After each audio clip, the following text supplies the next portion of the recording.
বন্দে মাতরম।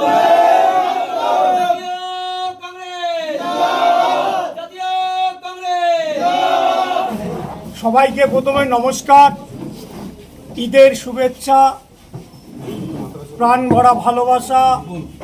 দল মত জাতি ধর্ম নির্বিশেষে পবিত্র ঈদ আমরা সকলেই ভারতবাসী, সারা বিশ্বে শান্তি বিরাজ করুক। আজকে এই পবিত্র দিনে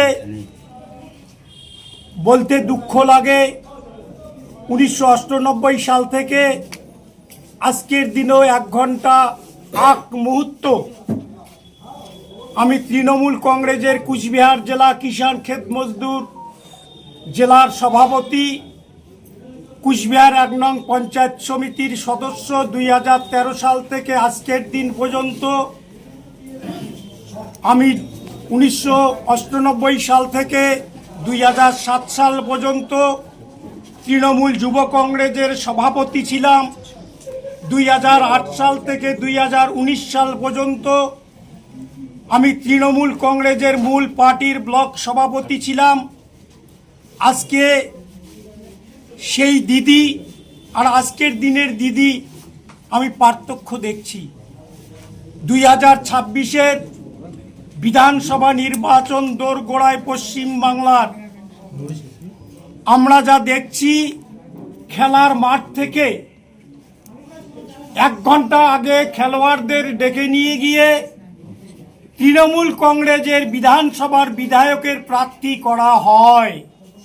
যারা এতদিন থেকে তৃণমূল কংগ্রেস দল করেছে, পোস্টার লাগিয়েছে, ছেঁড়া জুতা পরে হাট বাজারে মিছিল করেছে, অঞ্চলের নেতৃত্ব, ব্লকের নেতৃত্ব, বিধানসভার নেতৃত্ব, তাদের কপালে কি জুটল না তৃণমূল কংগ্রেসের টিকিটটা বিধানসভার কোনো এক খেলোয়াড়কে নিয়ে এসে কুচবিহার জেলায় তৃণমূল কংগ্রেস প্রার্থী করেছে।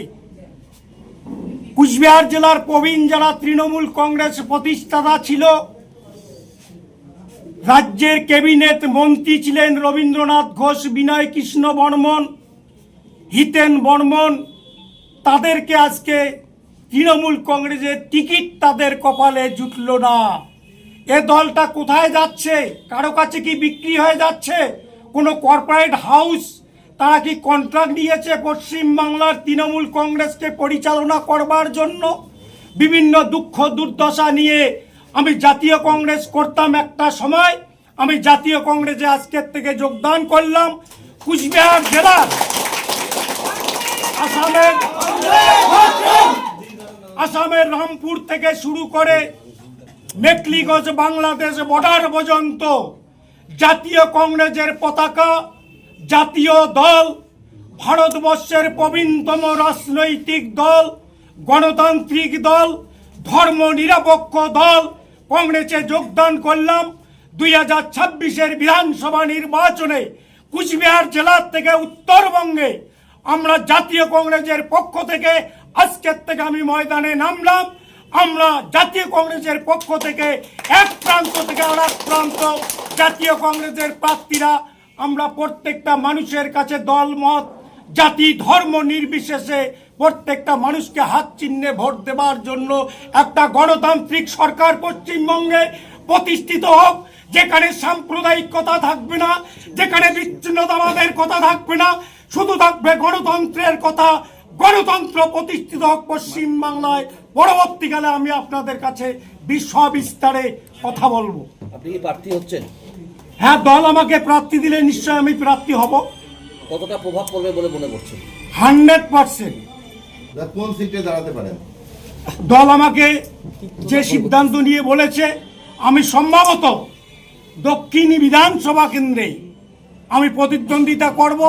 দক্ষিণ বিধানসভা কেন্দ্রের মানুষ, শহরের মানুষ, শুভবুদ্ধি সম্পূর্ণ মানুষ, অধ্যাপক প্রফেসর সমস্ত স্তরের মানুষকে আমি আহ্বান জানাবো যে শুধু দক্ষিণ বিধানসভা কেন্দ্র নয়, আমরা জাতীয় কংগ্রেস আমরা প্রতিদ্বন্দ্বিতা করে কুচবিহার জেলায় আমরা 9 করতে চাই। জাতীয় কংগ্রেস রাহুল গান্ধী, প্রিয়াঙ্কা গান্ধী, সোনিয়া গান্ধী, খার্গেজিকে আমরা উপহার দিতে চাই। দাদা, কয়েকদিন আগে আপনি ফেসবুকে সরব হয়েছিলেন যে কোচবিহারের কোনো সিটে সংখ্যালঘু কোনো প্রার্থী দেওয়া হচ্ছে না, দল ছাড়ার পিছনে কি এই কারণটা রয়েছে? সংখ্যালঘুদের জন্য তো পশ্চিমবাংলার দিদিভাই আমাদের মিছিল মিটিং করবার জন্য শুধু সংখ্যালঘু মুসলমানদের ব্যবহার করছে। সংখ্যালঘু মুসলমানদের জন্য মিছিল মিটিং করবে, তারা পোস্টার লাগাবে, ব্যানার লাগাবে, তারপরে কেস কামারিতে গিয়ে জেলে থাকবে। এটাই তো পশ্চিমবাংলার তৃণমূল কংগ্রেস করতেছে।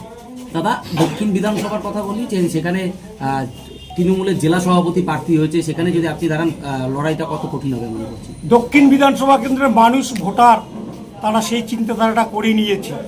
কে ভালো কে মন্দ, কাকে ভোট দিলে আগামী দিনে সম্প্রীতির মেলবন্ধন থাকবে।